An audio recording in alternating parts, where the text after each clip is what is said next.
முதல் வாசகம். நான் உங்களுக்கு அறிவித்த நற்செய்தியை நீங்கள் உறுதியாக பற்றி கொண்டிருந்தால் அதன் வழியாக மீட்படைவீர்கள். திருத்தூதர் பவுல் கொரிந்தியருக்கு எழுதிய முதல் திருமுகத்திலிருந்து வாசகம். அதிகாரம் 15, இறைவசனங்கள் 1 முதல் 11 முடிய. சகோதரர் சகோதரிகளே, உங்களுக்கு நான் அறிவித்த நற்செய்தியை நினைவுறுத்த விழைகிறேன். அதை நீங்களும் ஏற்றுக்கொண்டீர்கள், அதிலே நிலைத்தும் நிற்கிறீர்கள். நான் உங்களுக்கு அறிவித்த நற்செய்தியை நீங்கள் உறுதியாக பற்றி கொண்டிருந்தால் அதன் வழியாக மீட்பு அடைவீர்கள். இல்லையேல் நீங்கள் கொண்டிருக்கும் நம்பிக்கை பொருளற்றதே. நான் பெற்றுக்கொண்டதும் முதன்மையானது என கருதி உங்களிடம் ஒப்படைத்ததும் இதுவே.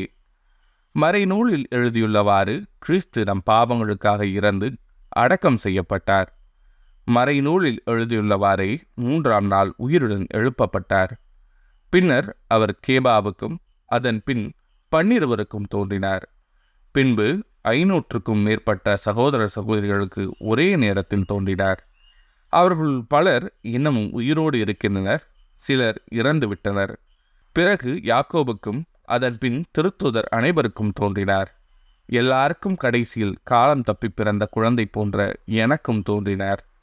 நான் திருத்தூதர்களிடையே மிக கடையவன், திருத்தூதர் என அழைக்கப்பெற தகுதியற்றவன்.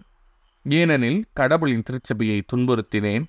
ஆனால் இப்போது நான் இந்த நிலையில் இருப்பது கடவுளின் அருளால்தான். அவர் எனக்களித்த அருள் வீணாகிவிடவில்லை. திருத்தூதர்கள் எல்லாரையும் விட நான் மிகுதியாக பாடுபட்டு உழைத்தேன். உண்மையில் நானாக உழைக்கவில்லை, என்னோடு இருக்கும் கடவுளின் அருளே அவ்வாறு உழைக்கச் செய்தது. நானோ மற்ற திருத்தூதர்களோ யாராயிருந்தாலும் இதையே பறைசாற்றுகிறோம். நீங்களும் இதையே நம்பினீர்கள். இது ஆண்டவரின் அருள்வாக்கு. இறைவா, உமக்கு நன்றி. பதிலுரை பாடல். ஆண்டவருக்கு நன்றி செலுத்துங்கள், ஏனெனில் அவர் நல்லவர்.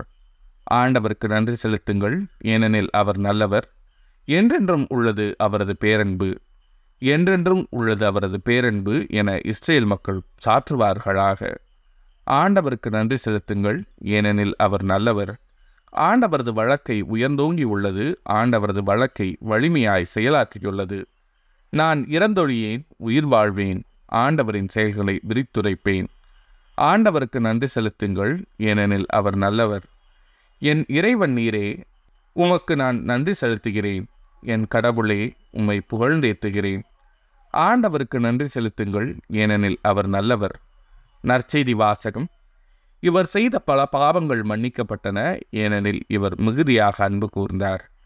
லூக்கா எழுதிய தூய நற்செய்தியிலிருந்து வாசகம். அதிகாரம் 7, இறைவசனங்கள் 36 முதல் 50 முடிய.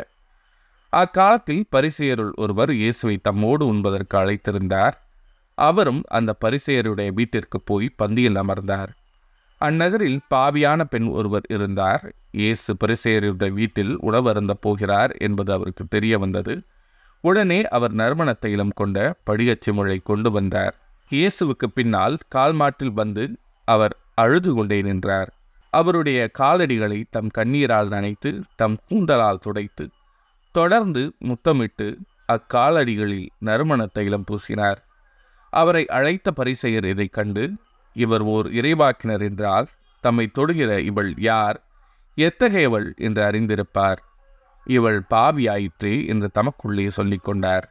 இயேசு அவரை பார்த்து, சீமோனே, நான் உனக்கு ஒன்று சொல்ல வேண்டும் என்றார். அதற்கு அவர், போதகரே, சொல்லும் என்றார். அப்போது அவர், கடன் கொடுப்பவர் ஒருவரிடம் ஒருவர் 500 தெனாரியமும் மற்றவர் 50 தெனாரியமும் இருவர் கடன் பட்டிருந்தனர். கடனை தீர்க்க அவர்களால் முடியாமற் போகவே இருவர் கடனையும் அவர் தள்ளுபடி செய்துவிட்டார். இவர்களுள் யார் அவரிடம் மிகுந்த அன்பு செலுத்துவார் என்று கேட்டார்.